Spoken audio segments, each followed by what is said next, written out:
Hay turcos que sueñan con restaurar la gloria del antiguo Imperio Otomano.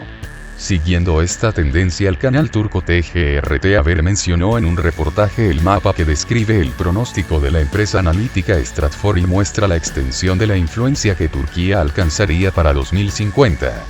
Las ideas neo-otomanas son populares en ciertas partes de la sociedad turca. El Estado turco de manera no oficial ya trata de extender su influencia a ciertos países que en el pasado formaban parte del Imperio Otomano como Siria, Libia, Bosnia, Azerbaiyán, Irak y otros. Por eso, el reciente reportaje del canal turco TGRT Haber no ha sido una gran sorpresa para los espectadores en Turquía, pero sí sorprendieron a quienes se enteraron de la noticia en Rusia. Los datos mencionados en el pronóstico de la compañía analítica estadounidense Stratfor ya llevan revelados más de una década. Pero estos volvieron a ser un tema de interés a finales de este mes de febrero. La cadena turca mostró el mapa basado en los datos de Stratfor y tiñó de rojo color de la bandera de Turquía a muchos países adyacentes, incluidas ciertas partes de Rusia. En particular, de acuerdo con el mapa mostrado por el canal turco, Turquía ejercería su control sobre las repúblicas rusas del Cáucaso Norte, las regiones rusas de Krasnodar, Stavropol, Volgogrado, Astracán, Rostov, Crimea, Kalmukia y, por alguna razón, las repúblicas autoproclamadas de Donbass en el este de Ucrania. Curiosamente, el mapa marca en rojo algunas repúblicas de Asia Central como Kazajistán y Uzbekistán, pero solo parcialmente. Pero en el caso de Turkmenistán, el país entero entraría en la zona de influencia de Turquía, según el pronóstico. El mismo día, Kirguistán quedó fuera de dicha zona, si bien es un país túrquico. Los países del mundo persa Irán, Afganistán y Tayikistán tampoco forman parte de la zona de influencia turca. La zona también incluye a los países de la península arábiga, los países del Cáucaso Sur, incluida Armenia, Grecia, Chipre, Irak, Siria, el Líbano, Libia y Egipto. Según el pronóstico, Israel sería el único enclave en todo el Levante que se quedaría fuera de la zona de influencia de Turquía para 2050.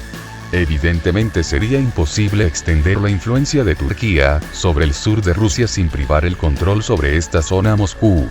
En otras palabras, Stratfor vaticina que Rusia podría perder el control sobre el sur de su parte europea. Tal desenlace parece muy improbable porque en el sur de Rusia actualmente no hay movimientos separatistas activos. Este escenario resulta ser mucho más improbable teniendo en cuenta que en muchas de estas regiones los rusos son la mayoría de la población y es imposible imaginar que optarán por Turquía como su patrón. El caso de Crimea parece interesante en este caso porque allí viven los tártaros de Crimea, un pueblo que comparte sus raíces con los turcos. Aún así, son la minoría de la población de Crimea y muy pocos podrían optar por Turquía teniendo en cuenta las realidades geopolíticas y demográficas de esta región rusa. Se puede decir que el caso de las repúblicas de Donbass confirma que el análisis de Stratfor es incorrecto dado que los rusos de estas regiones ucranianas independentistas prefieren el camino hacia la reunificación con Rusia. Otra curiosidad es la inclusión de los países como Armenia y Grecia en la lista de los países que resultan bajo el control político de Ankara. En Armenia y Grecia los sentimientos antiturcos son bastante fuertes. Es extremadamente difícil imaginar que estos dos países tengan gobiernos que sigan una política dictada desde Ankara y que al mismo tiempo cuenten con respaldo de su propia población. Tampoco parece posible que una potencia política y económica como Arabia Saudí acabe bajo el mando de las autoridades turcas. Es interesante, además, analizar el caso de Siria donde están desplegadas las fuerzas rusas cuya presencia había sido solicitada por el gobierno de Bashar Assad que ahora controla la mayor parte de esta república árabe. En caso de las repúblicas de Asia Central, que en su mayoría tienen una población de origen túrquico no confundir con turco, podrían acercarse a Ankara en cierta medida. De hecho, Kazajistán, Kirguistán, Uzbekistán y Azerbaiyán ya cooperan con Turquía en el formato de la organización internacional que se llama el Consejo Túrquico. Pero en cualquier caso una opción que suponga cualquier desvío de estos países de Asia Central de la órbita rusa por ahora no parece viable. Es importante también prestar atención a la organización que publicó el pronóstico en primer lugar, Stratfor. Es un organismo privado que se especializa en trabajos de análisis, espionaje y servicios de inteligencia, de ahí que lo llamen de vez en cuando la CIA en la sombra. Sus pronósticos no siempre resultan ser muy precisos y este caso particular comprueba que es una ilusión y nada más. Es más, los pronósticos de Stratfor no reflejan la política oficial del Estado turco. Quizá, reflejan solo las ilusiones imperiales de cierta parte de la sociedad turca, pero es un número reducido de personas. Durante muchos años Stratfor ha tenido una posición bastante agresiva hacia Rusia y los países de Oriente Medio, reflejada en sus notas analíticas que ofrece a la clase dirigente en Washington y respectivamente a todo el público internacional, declaró al periódico el experto y profesor de la Universidad Nacional de Investigación Escuela Superior de Economía Andrei Chuprigin. El presidente de Turquía, Recep Tayyip Erdogan, en los últimos años ha perseguido una política activa o incluso agresiva encaminada al fortalecimiento de Ankara en ciertas regiones que, desde su punto de vista y desde el punto de vista de sus aliados políticos, son vitales para Turquía, indicó. Según el entrevistado, Erdogan a veces recurre a la retórica propagandística porque aparentemente cree que esto atrae la atención de ciertos grupos de la población. Pero es poco probable que sus planes políticos vayan dirigidos rumbo a blancos mencionados en el pronóstico. Es más probable que todo esto sea un intento de convertir Turquía en un jugador influyente en la zona del Gran Oriente Medio. Además, este es un intento de llevar Turquía a un nivel en el que siga una política más soberana, menos dependiente de Estados Unidos, dijo.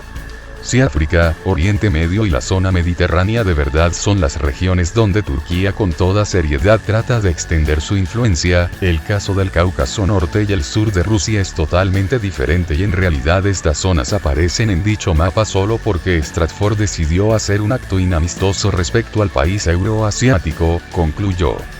El presidente de Turquía, Recep Tayyip Erdogan, declaró el 12 de enero que su país no abandonó la idea de ingresar en la Unión Europea. Sin embargo, en los últimos años Ankara ha perseguido la política del neo-otomanismo. Ahora Turquía tiene que elegir si opta por la vía europea o trata de restaurar la gloria del antiguo Imperio Otomano. Según el líder turco, la UE se está haciendo frente a una incertidumbre que fue provocada por el Brexit, el proceso de salida de Reino Unido que concluyó el 1 de enero de 2021. Erdogan cree que el ingreso de Turquía pondría fin a esta situación incierta. No fue la primera vez que Erdogan habló de un renovado vigor en la integración de Turquía a la UE. En noviembre de 2020 el presidente turco llamó a la Unión a cumplir con sus promesas respecto al ingreso de la nación euroasiática en el bloque. Según Erdogan, Ankara está decidida a integrarse a la Unión y quiere construir su futuro junto a Europa. Entre tanto, muchos políticos europeos parecen tener cierto grado de escepticismo en cuanto a la membresía de Turquía en la Unión. En diciembre de 2020 los jefes de los ministerios de exteriores de la UE expresaron que el comportamiento de Turquía en algunos aspectos se ha deteriorado últimamente. En su discurso del 12 de enero Recep Tayyip Erdogan insinuó que Europa es imposible sin Turquía y que tampoco es posible imaginar a Turquía sin Europa. El líder turco habló de que los países europeos se niegan a entregar a Turquía a los ciudadanos que son acusados de crímenes graves. Erdogan también recordó que los países de la Unión tienen un enfoque sesgado hacia el Estado turco y agregó que numerosos individuos que estuvieron detrás de la intentona golpista de 2016 se esconden allí. También habló de los lazos civilizatorios entre Turquía y Europa. Según Erdogan, los turcos como una nación ven su futuro junto a Europa, pero, además, señaló que a causa del sesgo antes mencionado la fe de los turcos en la UE se está debilitando. Aún así, los turcos todavía quieren ser parte de la familia europea y esperan que los países europeos también hagan un gesto de buena voluntad. El discurso de Erdogan ha sido bastante simbólico teniendo en cuenta que el líder turco lo pronunció ante los embajadores de los países miembros de la Unión Europea, a quienes convocó en el Palacio Presidencial Ankara en Ankara. Turquía firmó el acuerdo de asociación con los países de la Comunidad Económica Europea predecesor de la UE en 1963, y en 1987 presentó su candidatura a la CEE. Pero las negociaciones sobre la adhesión de Ankara a la Unión arrancaron solo en 2005 y fueron suspendidas en reiteradas ocasiones debido a numerosas discrepancias. Bruselas volvió a considerar la candidatura turca solo en 2016 a cambio de la disposición de Ankara de hacer esfuerzos encaminados a reducir el flujo de migrantes a Europa. Turquía es un país problemático desde el punto de vista de la UE porque cuenta con la mayor población de refugiados y personas que buscan asilo en el mundo. El número gira alrededor de 4 millones de personas. A los países miembros de la Unión les gustaría que esas personas se queden en Turquía y que no continúen su viaje a los países europeos. La UE teme abrir sus fronteras a Turquía y en Ankara lo entienden muy bien. Los refugiados y migrantes provenientes de diferentes países de Oriente Medio han sido moneda de cambio en las relaciones entre Ankara y Bruselas durante los últimos años. Según la percepción de los miembros de la UE, la adhesión de Turquía lleva consigo demasiados riesgos, de ahí que tal paso no merece la pena. Al mismo tiempo, el punto de vista europeo radica en la percepción de Turquía como un estado poco democrático. Bruselas a menudo subraya que Ankara no consigue alcanzar los mismos valores democráticos que los europeos profesan. Estas acusaciones han estado obstaculizando el proceso de integración de Turquía a la UE durante un rato. Erdogan no les gusta a varios líderes europeos, por lo tanto parece poco probable que el país ingrese en la Unión mientras él siga en el poder. Su partido, AK Parti, se destaca por su ideología conservadora, de derecha y neo-otomana, ideología basada en la restauración de la influencia turca en las regiones que en el pasado formaban parte del Imperio Otomano y fueron sus dependencias. Las políticas realizadas por Erdogan en los últimos años también en gran medida siguen el patrón ideológico neo-otomano. Por lo tanto, es inusual oírle decir que su país no ha abandonado la idea de ingresar en la UE.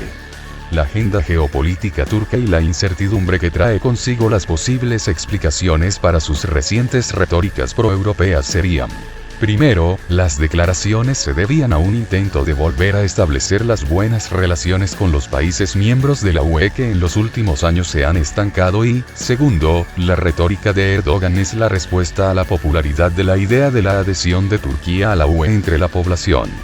Un sondeo en 2020 mostró que el 60% de los turcos apoyan esta opción.